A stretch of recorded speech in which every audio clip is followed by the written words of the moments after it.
Hey, Daily Dosers, Pastor Larry here with Bonus Monday.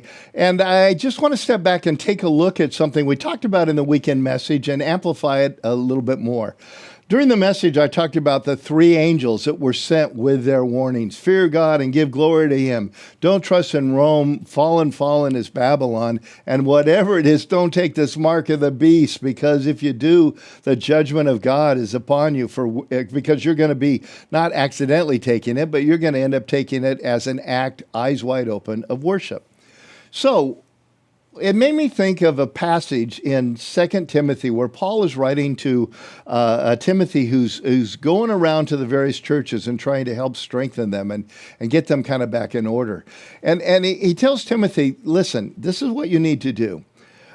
You need to help people understand if they're going to be the Lord's bondservant, if they're going to serve God, they've got to have the same attitude that God has towards people.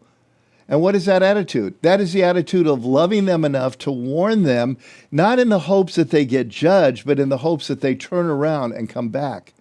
And one of the things that can happen to us so easily in our culture and so easily today is we can get into an us-them world where we look at those who are opposed to Jesus as the enemy, and we forget many of us, if not most of us, were already in that place at the beginning. That our job is not to wipe out, but is to win over those who are most opposed to Jesus. Now, that doesn't mean I roll over and say, okay, whatever it is you want, that's good. Whatever law you pass, that's all great. But it simply means in my heart of hearts, I'm not looking at you as an enemy to be destroyed. I'm looking at you as an enemy to be won over. And again, that's what the angels were doing before the first harvest that we talked about.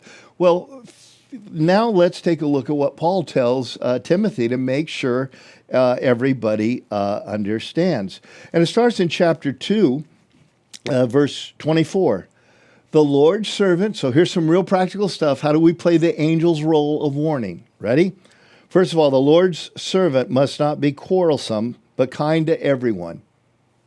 I don't advance the cause of God when I'm a great arguer, a great debater, at any which way. When I'm kind to everybody except for the enemy, I'm not. Quarrelsome and kind to everyone. Able to teach. That doesn't mean you're a Bible scholar. That means you can explain what you know, the very basics of it. And then he says, not resentful. Man, I'll tell you, that speaks to me big time. Because it's so easy to build up resentment, which is kind of why I wish sometimes, God, would you just wipe them out?